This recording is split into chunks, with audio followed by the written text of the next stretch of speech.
আমি আপনাদেরকে আহ্বান করছি, কি হলো আমার জাতি,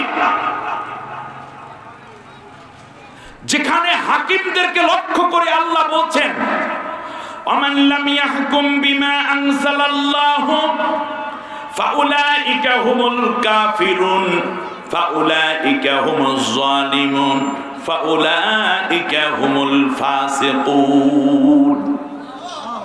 আমি আল্লাহ যে বিধান দিলাম এর বাইরে যারা অন্য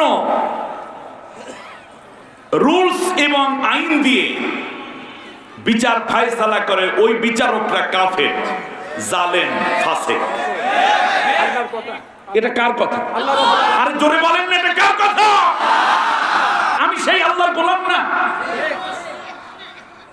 সেখানে বিচারপতি বিচার করছেন ব্রিটিশ আইনে, আমেরিকান আইনে, আল্লাহর আইনে বিচার করছেন না। অথচ আল্লাহ বলছেন যারা এটা করবে সে হয়তো কাফের, নয়তো ফাসিক, নয়তো জালেম। আচ্ছা বুঝলাম বিচারপতিরা গেল এই লাইনে, এরপর বাকি আছে বিচার প্রার্থীরা। জোরবেন, বাকি আছে কারা?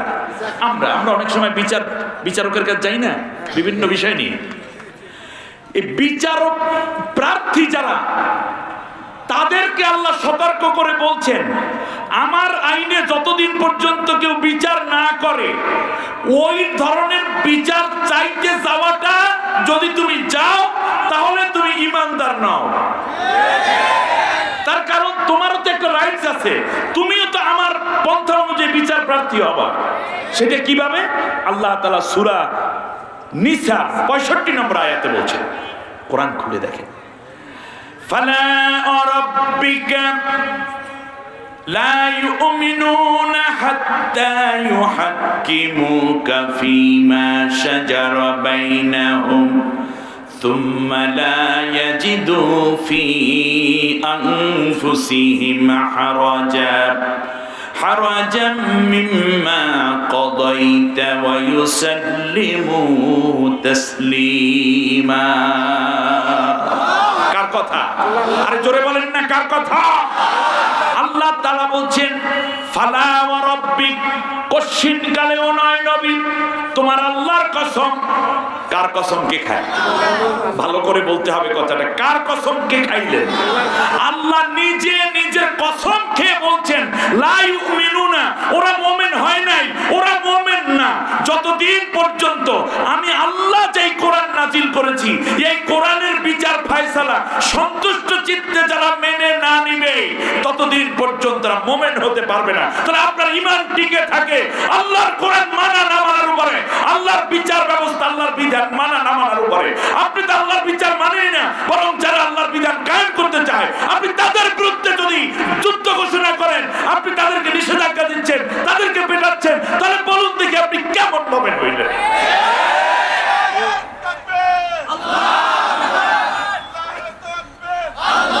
আপনি কি বুঝতেছেন?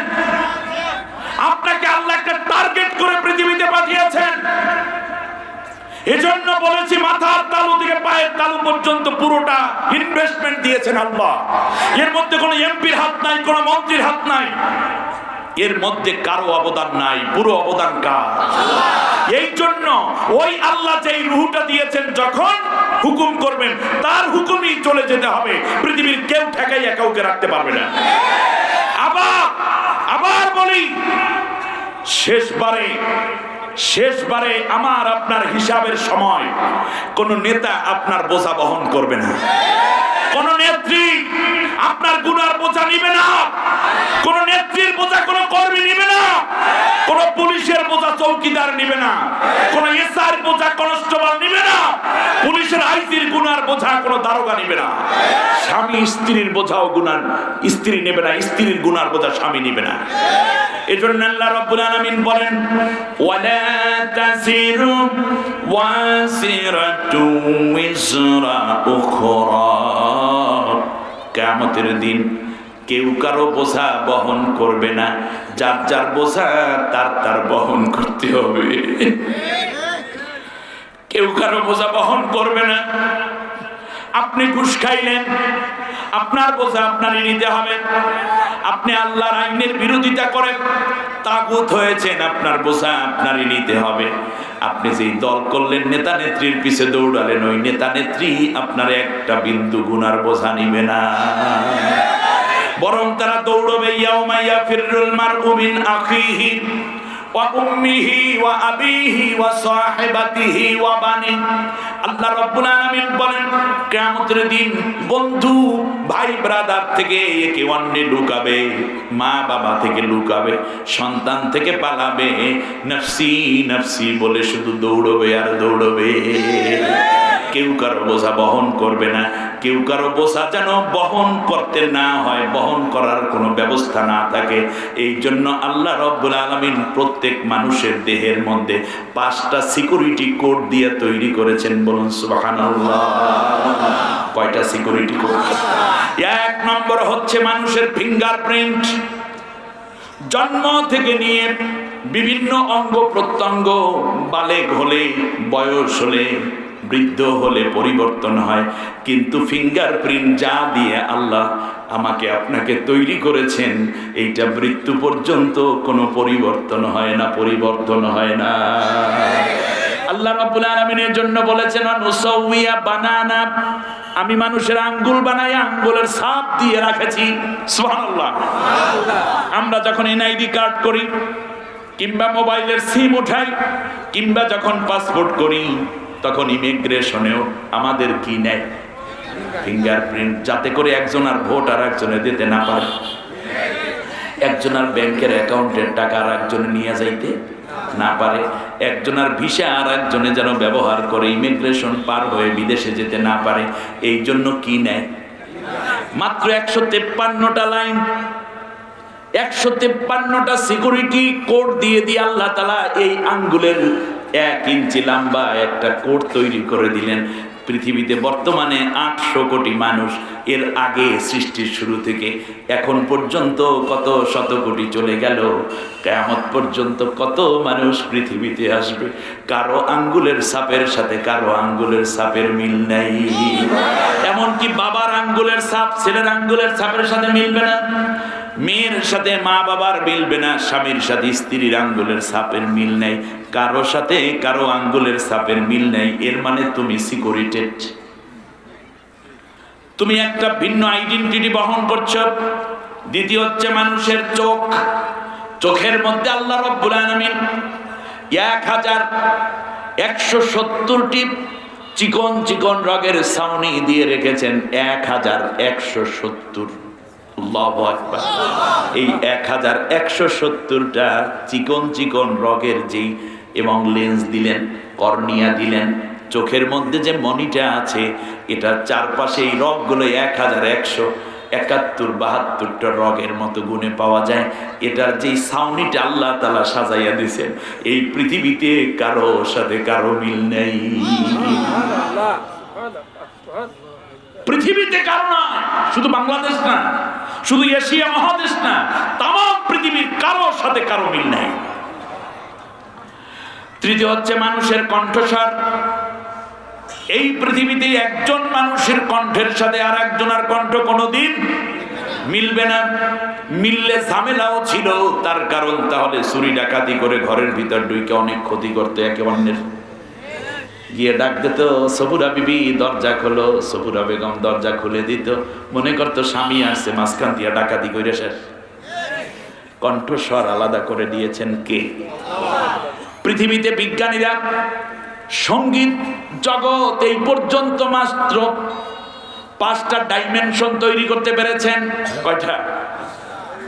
মাত্র 5টা ডাইমেনশন। আর আল্লাহ রাব্বুল আলামিন বর্তমানে তাম পৃথিবীতে 700 কোটি মানুষের 700 কোটি ডাইমেনশন দিয়ে রেখেছে। এক একজন এক এক সুরের তালে লয়ে গায় বলে। চতুর্থ হলো মানুষের জিহ্বা। এই জিহ্বার নিচেও 153টা রগ আছে, কারণ আঙ্গুল দিয়ে ধইরা জিহ্বার মধ্যে খাইবা। এই জন্য আল্লাহ রাব্বুল আলামিন জিহ্বার মধ্যে 153টা রগ রেখেছেন। এইগুলোও কারোর সাথে কারো মেলে না। আর পঞ্চম হলো মানুষের চামড়া, শরীরের চামড়া। 6000 আইটেমের চামড়া দিয়ে একটা মানুষ তৈরি। কে বানাইছে? আল্লাহু আকবার। ইয়াউমা তাশহাদু আলাইহিম জুনুদুহুম, কিয়ামতের দিনে চামড়া আল্লাহর বিরুদ্ধে কথা বলবে, চামড়াও কথা বলবে কিয়ামতের দিন।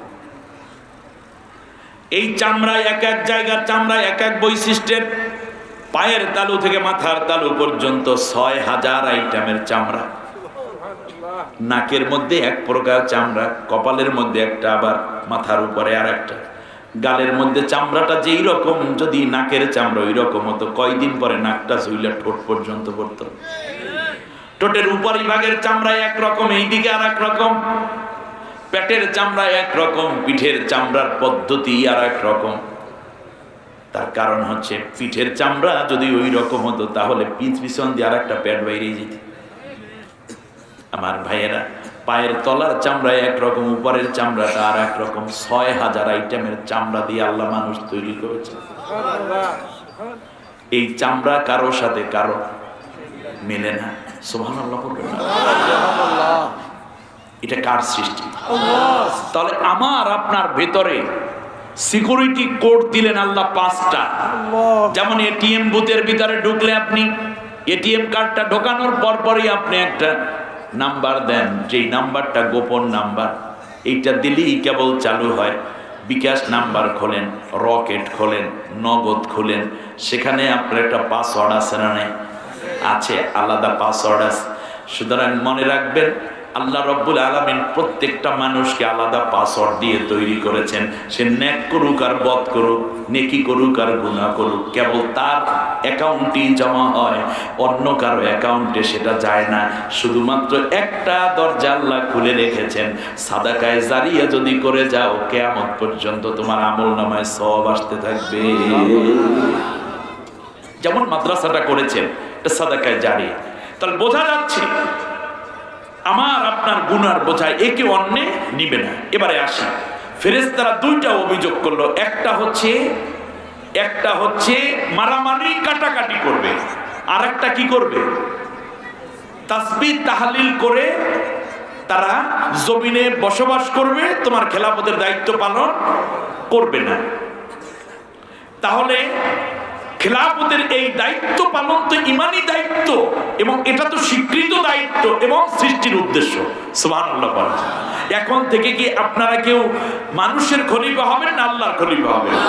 মানব রচিত আইন মতবাদ মানলে আপনি মানুষের খলিফা, আর আল্লাহ তাআলার আইন মানলে, আল্লাহর পক্ষে কথা বললে, আল্লাহর আইন প্রতিষ্ঠার আন্দোলনে শামিল হলে আপনি আল্লাহর খলিফা। আমরা এখন থেকে কার খেলাফতের দায়িত্ব পালন করব? জোরে বলেন, আমরা কার খলিফা? চিৎকার করে আওয়াজ দিন, হাত উঁচু করে আল্লাহকে বলো। আল্লাহ তুমি আমাদের কবুল করো। জোরে বলেন আমিন, আমিন ইয়া রাব্বাল আলামিন। দুই ভাই, ভালো করে বুঝেন, দুইটা উদাহরণ দিলে সংক্ষেপ হয়ে যাবে। দুই ভাই, একজনের নাম হচ্ছে করিমুল্লাহ, আর একজনের নাম হচ্ছে রহিমুল্লাহ। কয় ভাই? তার বাবা এই দুই ছেলেকে সকালবেলা ১,০০০ টাকার দুইটা নোট দুই ভাইকে দিয়ে বলল, রহিমুল্লাহ তুমি বড় ভাই, করিমুল্লাহ তুমি ছোট ভাই। রহিমুল্লাহ যাও বাজারে গিয়ে একটা ইলিশ মাছ কিনবা আর একটা কচি কদু কিনবা। এটা কারে বলছে? বড় ভাইকে, রহিমুল্লাহকে। করিমুল্লাহকে বলছে তুমি যাবে পাবনা সদরে গিয়ে ওই বাজারে আমার জন্য একটা নতুন লুঙ্গি আর একটা গামছা নিয়ে আসবে, একটু বড় সাইজের।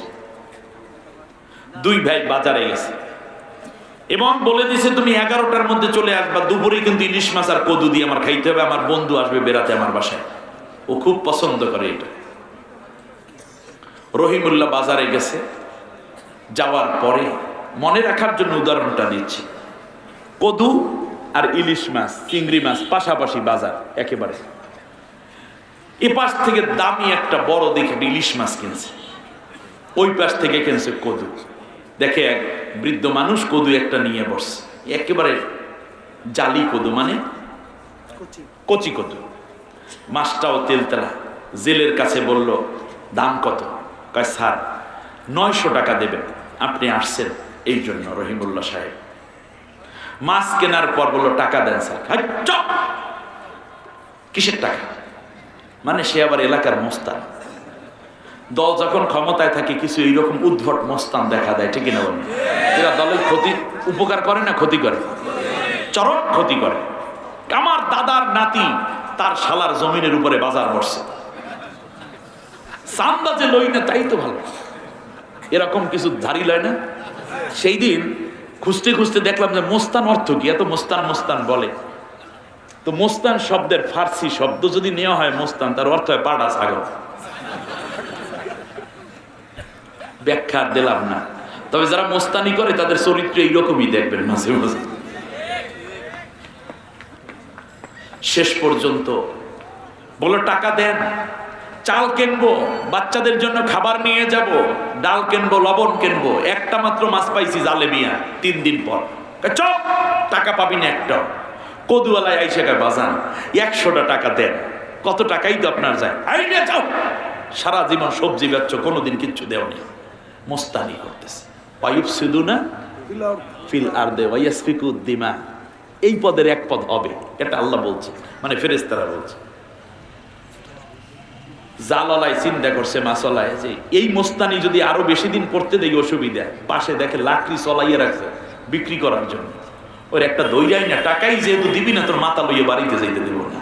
মাথার মধ্যে ধাম, এই তো কাত হইয়া পড়ছে, রক্ত পড়ছে। ও উঠে আর এক কষি দিয়া জেলেরে মারছে। মোটামুটি মারামারি কইরা ওর হাত পাও কিছু ভাঙছে, কান কাটতে গেছে, নাক ভাইটে গেছে। এরপরে মাথা তো ভাইটে রক্ত পড়তে আছে, বেহুশ হইয়া পড়ছে। লোকেরা নিয়ে সদর হাসপাতালে ভর্তি করাইয়া সিলাই টিলাই কইরা যেতে যেতে রাত 12টা বাজে গেছে হুশ হইয়া। 12টার সময় গিয়ে নক করছে। বাবা জিজ্ঞেস করে কে? কয় আব্বা আমি আপনার রহিমুল্লাহ। দরজা খুলে দিছে। প্রথমেই জিজ্ঞেস করছে বাবা এত দেরি কেন? আসার কথা ছিল কয়টায়? বেলা 11টায়। নগদ টাকা দিয়ে উপযুক্ত করে তোরে আমি পাঠাইছি। আল্লাহ দুনিয়ায় মানুষকে খেলাফতের দায়িত্ব পালনের উপযুক্ত যোগ্যতা দিয়ে পাঠিয়েছে, কিন্তু মানুষ বড় অকৃতজ্ঞ। তার মেধা, জ্ঞান, যোগ্যতা, কণ্ঠ, হাত পা দিয়ে আল্লাহর খেলাফতের দায়িত্ব পালন না করে তাগুতের খেলাফতের দায়িত্ব পালন করছে।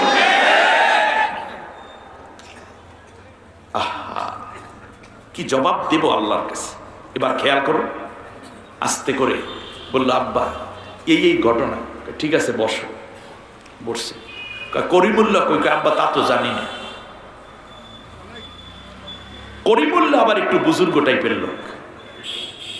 সে যখন হেঁটে গেছে, যেতে যেতেই দুপুর প্রায় হয়ে গেছে। যাওয়ার পর দেখতেছে জুহুরের আজান চলতেছে মসজিদে মসজিদে। বাজারের ভিতরে এক মসজিদে ঢুইকা জুহুরের নামাজ আদায় করছে। জুহুরের নামাজ আদায়ের পর শুনতেছে যে এক লোক এলান করে বলছে বাবা আমার একমাত্র কন্যার বিয়ে আজকে, বাকি নামাজ পড়ে কলমায় অংশগ্রহণ করবেন, এই বিবাহ পবিত্র বিয়া শাদী অনুষ্ঠানে অংশগ্রহণ করে দোয়া করে যাবেন। তো কিছু মুসল্লি চলে গেছে যারা বৈশা রয়েছে। উনি চিন্তা করো নিজে বিয়ে করি আর না করি, অন্যের বিয়ে খাইতে তো দোষ নেই। বিয়ায় বৈশা গেছে। বিয়ে খেজুর খাওয়াইলো, বিস্কুট খাওয়াইলো, দামি দামি রসগোল্লা, মিষ্টি আমিরতি খাওয়াইলো। এগুলো খাইতে চাইতে দুই দলের কথাবার্তা বাংলায় ভালো করে দেখতে আছে করিমুল্লাহ। দেখে দেখে অভিজ্ঞতা অর্জন করতে করতে আসরের আজান দিয়ে ফেলছে। শীতের দিন তো, এই জন্য চিন্তা করলো নবী বলেছেন আজান হয়ে গেলে একান্ত ওজর ছাড়া ওই মসজিদ থেকে বের হওয়া মাকরুহ, অতএব নামাজটা পড়েই যায়। সুন্দর করে নামাজটা পড়ছে। নামাজ পড়ার পর শুনতেছে, বলতেছে বাকি ভাইয়ের আমার বাকি নামাজ বাদ এলাকায় গাছ বের হবে আর মসজিদের মধ্যে দ্বীনের তালিম হবে, সবাই বসেন, বহুত ফায়দা হবে। শোনার পর পাগলের কলজা ঠান্ডা হয়ে গেছে। আরে কি সুন্দর কথা গো, এখানে না বইলে কেমনে হয়। বসছে। বসতে এত মজা লাগছে কথায়, আর উঠতে পারে না। মাগরিবের আজান দিয়ে ফেলাইছে। মাগরিবের আজানের পর একটা এলান শুনতেছে যে বাকি নামাজ বাদ সাপ্তাহিক হালকা জিকির এবং তালিমি জলসা, সবাই বসেন, বহুত উপকার হবে, ফায়দা হবে। পাগলায় বৈশা পড়ছে বিসমিল্লাহ কইয়া। আরে এই ফায়দা থইয়া কেমনে যাওয়া যায়? বেশ বৈশা শূন্য টুইনা সূরা ফিল, আত্তাহিয়াত, দুরূদ শরীফ, দোয়া কুনুত এগুলো সুন্দর করে মাশক করেছে। তারপরে বেশক্ষণ বৈশা টইসে এশার আজান হয়ে গেছে। এশার আজানের পর মাশাআল্লাহ চিন্তা করলে এশা নামাজটা পড়েই যায়। ঈশা নামাজ যখন পড়ছে তখন শুনতেছে আর এক গ্রুপ বলতেছে যে বাকি নামাজ বাদ কিতাবের তালিম হবে, সবাই বসে, বহুত ফায়দা হবে। আবার বসে,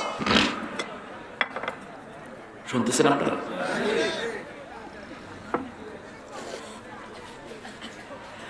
নামাজ শেষ করে কিতাবের তালিম শুনতে শুনতে রাত 9:30 বাজে গেছে। এখন মুয়াজ্জিন সাহেব খুব খেয়াল করছে, ইমাম সাহেব খেয়াল করছে যে এই একটা মানুষ অনেক দিন পর পেয়েছে, মসজিদের ভিতরে ঢুকলে আর বেরোতে চায় না। মুয়াজ্জিন সাহেব আসছে, খাদেম সাহেব আসছে, আইসে কয় হযরত আল্লাহর বান্দা, আপনাকে ইমাম সাহেব সালাম জানাইছে দোতলায় হুজরাখানায়, আমাদের খানা দানা আসছে, ইমাম সাহেব চান আপনার সাথে 2টা ভাত খাইতে। চিন্তা করলো আল্লাহর নেককারদের সাথে খাইলে নবীর সাথে খাওয়া হয়, একটা ঘটনা শুনছিলাম, এই খাওয়া কি সারা যায়? উঠছে দোতলায় বাইরে, ওইটা মোটামুটি খাওয়া দাওয়া ভালোই খাইছে। 18 আইটেমের তরকারি, কারণ 5 বাসা থেকে খানা আসে, কথা বোঝেন নাই? কোনো বাসা থেকে দিয়েছে আলু ভর্তা আর পাতলা বাইল, আর এক বাসা থেকে মুরগির রোস্ট আর দেশে ইলিশ মাছ, আর এক বাসা থেকে শাক, তার সাথে দেশে রেজালা, আর এক বাসা থেকে পোলাও, তার সাথে এইরকম দিতে দিতে হুজুরের খানা হয়ে গেছে অনেক। তো পাগলে ভালো করে রেখেছে। খাওয়ার পর হুজুর কইল যে 1 খিল পান না খাইলে কেমনে হয়, এই বিসমিল্লাহির রহমানির 1 খিল পান খান। পান টান খাইয়া হুজুরের কাছ থেকে দোয়া দরুদ লইয়া কোলাকুলি কইয়া বের হয়েছে।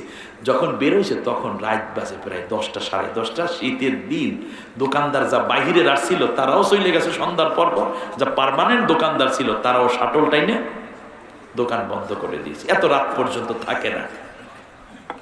এবার রাত্রে যে গার্ড দেয়, গার্ডরা আগুন জ্বালাইয়া এভাবে পোহাইতে আছে, পাহারাদার গিয়ে জিজ্ঞেস করলো, ভাই এইদিকে কি কাপড়ের দোকান নেই? বলছে আছে। বললো কোথায়? সব বন্ধ হয়ে গেছে। তাই নাকি? আমার তো কাপড় নেওয়া দরকার ছিল। আমি বেয়াক্কল, তুমি কখন আসছো? আসছিলাম দুপুর বেলায়, ভাবলাম যে পরে তো কিনলে হবে। সব দোকান বন্ধ। তো চিন্তা করলো যে থাক, দরকার নেই, বাসায় চলে যাই। পকেটে 1000 টাকা নিয়ে, কোনো বাহনও পায় না, হাঁটতে হাঁটতে রওনা করছে। যাই যেতে ঠিক 12টাই বাজছে। ওই রহিমুল্লাহরে বসানোর 5 মিনিট পরেই করিমুল্লাহ নক করছে।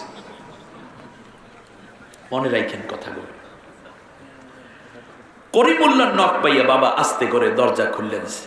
দেখে মাশাআল্লাহ আতরের ঘ্রাণ, পেটটা ভরা ভাত খাইছে, চেহারাটাও আগের মতো একটু ভালো হয়েছে, ঠোঁট 2টা একটু লাল হয়েছে, পান খাইছে। জিজ্ঞেস করলো, বাজান তোমার এত দেরি কেন? আব্বা নেক আমলের মধ্যে ডুবে আসিলাম,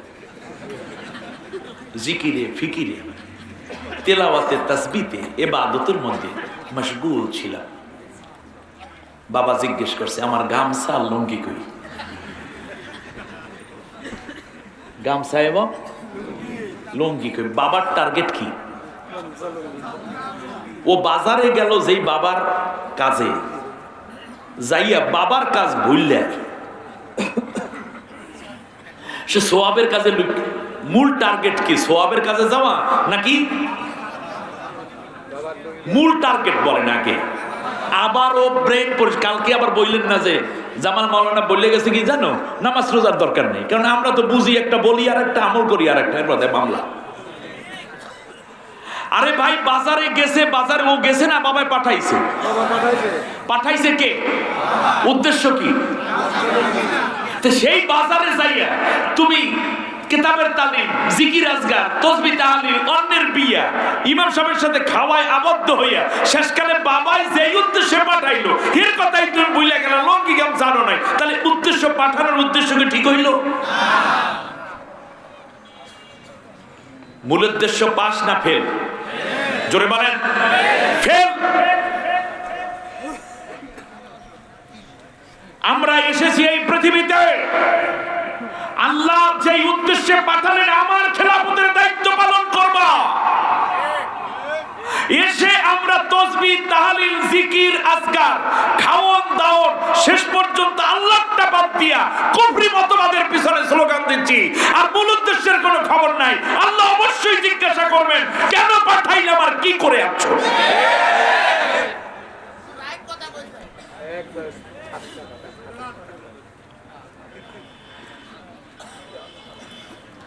এখানে একটা বিষয় ভেঙে বলে রাখি, কোনো অসুবিধা ছিল না করিমুল্লাহ কিংবা রহিমুল্লাহ যদি বাবার কথাটা পালন করতো। আগে যদি লুঙ্গি গামছা কিনে তারপরে যদি সে অন্যের বিয়ার মজলিসে বসতো, কেতাবের তালিমে বসতো, জিকির আজকারে বসতো, গাছতে বসতো, যে বের হতো, অথবা যদি সে অন্যের বিয়ার মিষ্টি খাইতো, ইমাম সাহেবের সাথে খাইতো, কোনো প্রশ্ন ছিল না।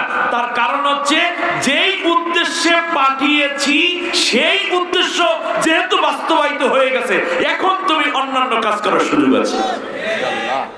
কিন্তু মূল উদ্দেশ্য বাদ দিয়ে তোমার নেক কামার ভিতরে ঢুকতে কইছে কে, তার নাম কম। খুব কষ্ট হচ্ছে আপনাদের। হ্যাঁ, নেক তো কামাই করতেই হবে। আমি আবার পরে আসি, সে অধ্যায়টা আবার পরে আছে। তার মূল টার্গেট ছিল কি? খেলাফত প্রতিষ্ঠা। এবার খেয়াল করুন, বাবা যদি চান, শুনতেছেন না, বাবা যদি চান আমার হুকুম অমান্য করার অপরাধে 10টা করে বেত্রাঘাত দেবে। কারণ হুকুম তরক হয়েছে কার? বাবা। পিতার হুকুম তরক হয়েছে। এই অপরাধে বাবা চাচ্ছেন কি? শাস্তি দিতে। বাবা চাচ্ছেন কি? শাস্তি দিতে পারবে না বাবা? এই শাস্তি যদি 10টা করে বেত্রাঘাত হয়, তাহলে বলুন তো দেখি,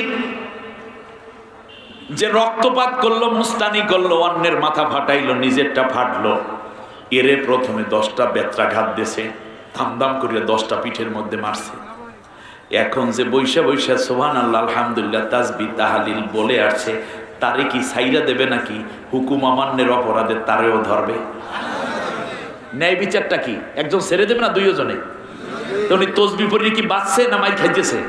মাইর খাইবে কেন? তার কারণ মূল উদ্দেশ্য বাস্তবায়িত হয় না। ভালো করে বুঝুন,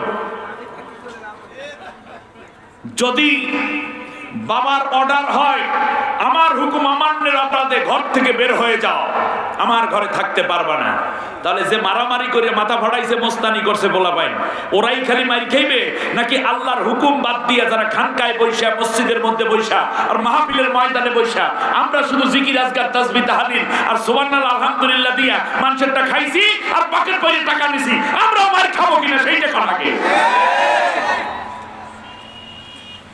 দুইও দলের মার খাওয়া লাগবে। তার কারণ মূল হুকুম পালনে ব্যর্থ হয়েছে সবাই। একদল মারামারি কইরে আর এক দলে। এবারে আমরা চলে আসি নবীর জিন্দেগিতে।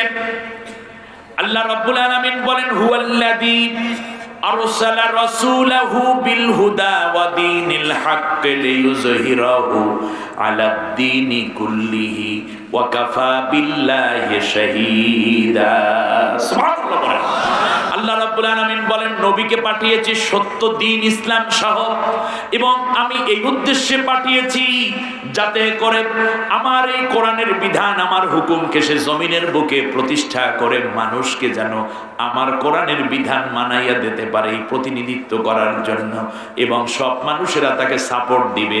এজন্য সাহাবীরা এই কাজে নবীকে সাহায্য করেছেন, প্রয়োজনে মার খেয়েছেন, জেলে গেছেন, আবার হিজরত করেছেন। ঠিক না বলেন?